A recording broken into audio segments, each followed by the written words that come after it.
کارگاه چیمنتویا شنگال کوبرنیاسکا مازن هیل سر است عراق ولاتین در دور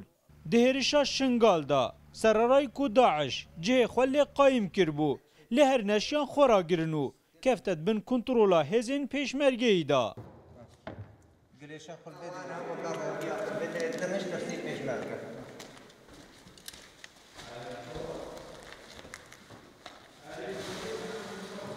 جهة داعش التدبون يعني مع عدد قي أسلحة مثلا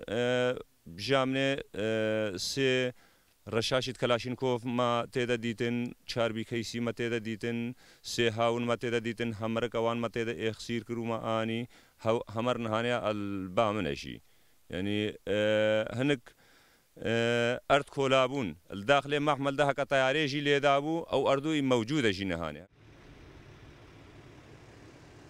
او کارگاه چیمنتوی کسی صلاحات دروست کرن بری شر داعش دوی کارگاه دا 1100 کارکران کار دکر الوی سردمی نزیکی 95 ساده کارکرین وی نخلک شنگار بون كيم اش خلق شنغال تدبون استفاده کا مشبه معمل نبو حتى انها بس استفاده مش توزيع وخساره زراعتي ما جهبو وجنو الحمد لله ايش لبسايتا خود وكردستان ابي تابع كردستان استفاده خلق شنغال اش معمل چبي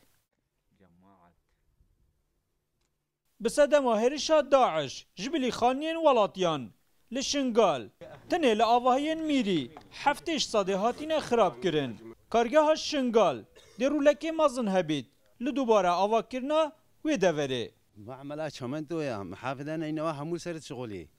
بناءات همو بيتشيد بين والحمد لله قلق باشا قلق مهمة قلق نبس مهمة قلق مهمة الرقم يقل شنقال همو كذا کارگاه چیمنتوها شنگال 3 کیلومتران اتکویت روشهلات سنتر باجار شنگال کل سر ریکا سرکیا قضا شنگال و قضا تلعفره دشران داش بلی زیانین گیانی زیانین مزنین مادی جیر پاشخواتلید کارگاه چیمنتوها شنگال ایک جوان کارگاه که روزانه 6000 تن چیمنتو برهم دهات هر وکی مزانی به صدما وی شری به میلیارد دینار زیان گهشتینه وی کارگه ناصر علی روداو روشهلات شنگال